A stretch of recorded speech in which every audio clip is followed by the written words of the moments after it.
ဘဝဆိုတဲ့ခရီးစဉ်ဘဝဆိုတာပြိုင်မွေးတစ်ခုမဟုတ်ပါဘူးအပိုင်းခြားတွေအခန်းကဏ္ဍတွေနဲ့တိဆောက်ထားတဲ့ခရီးစဉ်တစ်ခုပါဒီခရီးမှာဘူဒါတစ်ခုချင်းစီကိုအကောင်းဆုံးဖြတ်တန်းနိုင်ဖို့ကအရေးကြီးပါတယ်လူတစ်ယောက်ရဲ့သက်တမ်းကိုအရေးကြီးတဲ့အပိုင်း၄ပိုင်းခွဲကြည့်ရအောင်အသက်17နှစ်မှ20အထိ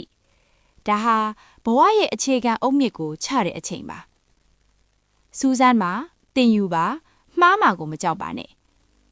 စာအုပ်တွေဖတ်ပါဝါဒနာတွေကိုရှာဖွေပါလူသားပိသားရဲ့စိတ်ဓာတ်ကိုပြိုးထောင်ပါ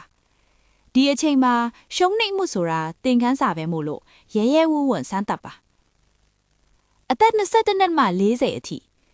ဒါဟာခွန်အားအရှိဆုံးနဲ့အလုတ်နိုင်ဆုံးအချိန်ဖြစ်တယ်လို့အမားမခံတဲ့အချိန်လည်းဖြစ်ပါတယ်အလုတ်စူးစမ်းပါဒါပေမဲ့ကျမ်းမာရေးကိုအရေးမခံပါနဲ့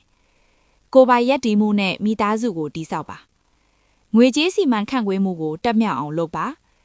အစိတ်အတော့ဖြစ်စေတဲ့ပတ်ဝန်းကျင်ကိုရှောင်ပြီးကိုယ့်ကိုတိုးတက်စေမဲ့မိတ်ဆွေကောင်းတွေနဲ့ပဲဝန်းရံထားပါ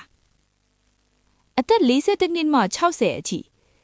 တင်ဆက်ပြောခဲ့တဲ့အတီးအပွင့်တွေကိုခံစားရတယ်လို့ဘဝရဲ့အနှစ်သာရကိုတကယ်နားလည်လာတဲ့အချိန်ပါတည်ငြိမ်မှုရှိပါကိုယ့်ရဲ့အတွေ့အကြုံတွေကိုမျိုးဆက်တစ်တွေကိုလက်ဆင့်ကမ်းပါစိတ်ဖြစ်စည်းမှုတွေကိုလွတ်ချတတ်အောင်ကျင့်ပါကိုဖြစ်ချင်တာထက်ကိုမှရှိနေတဲ့အာဟာတွေကိုကျေးဇူးတင်တတ်တဲ့ gratitude စိတ်မွေးပါအသက်60နှစ်အထက်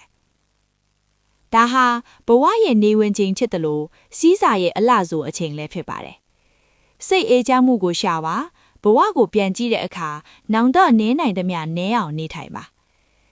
ဝိညာဉ်ရေးရတော့မဟုတ်ဘာသာရေးနဲ့စိတ်ပိုင်းဆိုင်ရာကိုမြင့်တင်ပါကျမ်းမာရေးကိုအထူးဂရုစိုက်ပြီးလက်ရှိအချိန်လေးကိုပဲပေါ့ပေါ့ပါးဖြတ်သန်းပါဘယ်အရွယ်ပဲရောက်ဒီနေ့ဟာတင့်ဘဝရဲ့ကြံရှိနေတဲ့တက်တန်းတွဲမှာအငယ်ဆုံးနေပါပဲဒါကြောင့်အခုကစပြီးအကောင်းဆုံးအသက်ရှင်လိုက်ပါ